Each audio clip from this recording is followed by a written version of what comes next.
Mendoan menyatu dalam doa dan renungan dari Katedral Yesus Raja Purwokerto, Senin 24 Juli 2023. Saya Romo IA. Selamat pagi berkat dalam saudara-saudari. Pagi ini dengan adanya hari baru bagi kita adalah tanda bahwa Tuhan mengasihi kita. Tuhan pula lah yang akan menyertai kita, sebab Tuhan selalu hadir dalam setiap kondisi hidup kita masing-masing. Untuk itu mari kita sambut kasih Tuhan ini melalui renungan dari Injil Matius bab 12 ayat 38 sampai 42. Dalam nama Bapa dan Putra dan Roh Kudus. Amin. Tuhan bersamamu dan bersama rohmu.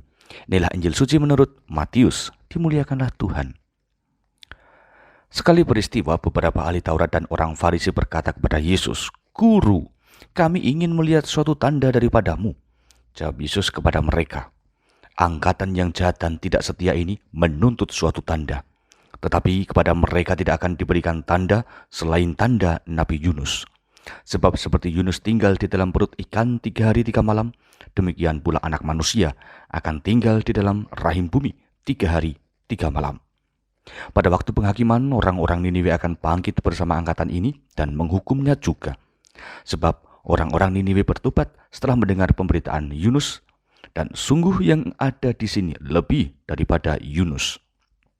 Pada waktu penghakiman, Ratu dari Selatan akan bangkit bersama angkatan ini dan ia akan menghukumnya juga. Sebab Ratu itu datang dari ujung bumi untuk mendengar hikmat Salomo, dan sungguh yang ada di sini lebih daripada Salomo." Demikianlah sabda Tuhan. Terpujilah Kristus. Saudara-saudari, Tuhan Yesus adalah tanda yang membawa keselamatan bagi manusia.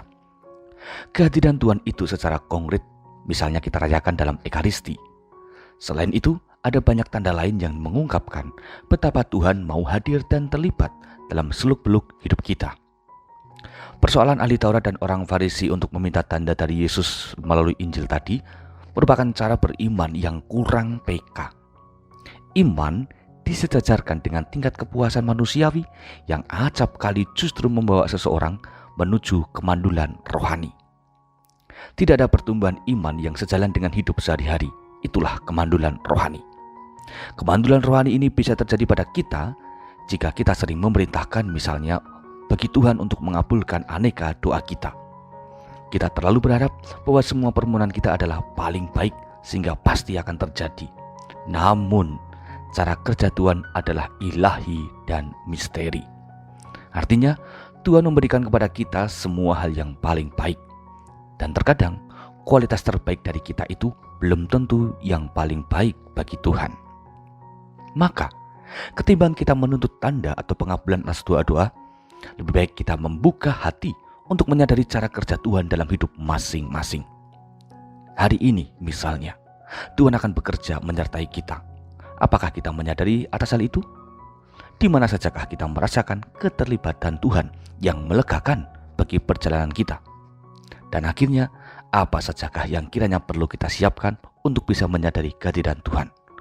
Apakah hati yang peka, iman yang tangguh, ataukah kehidupan rohani yang mendalam?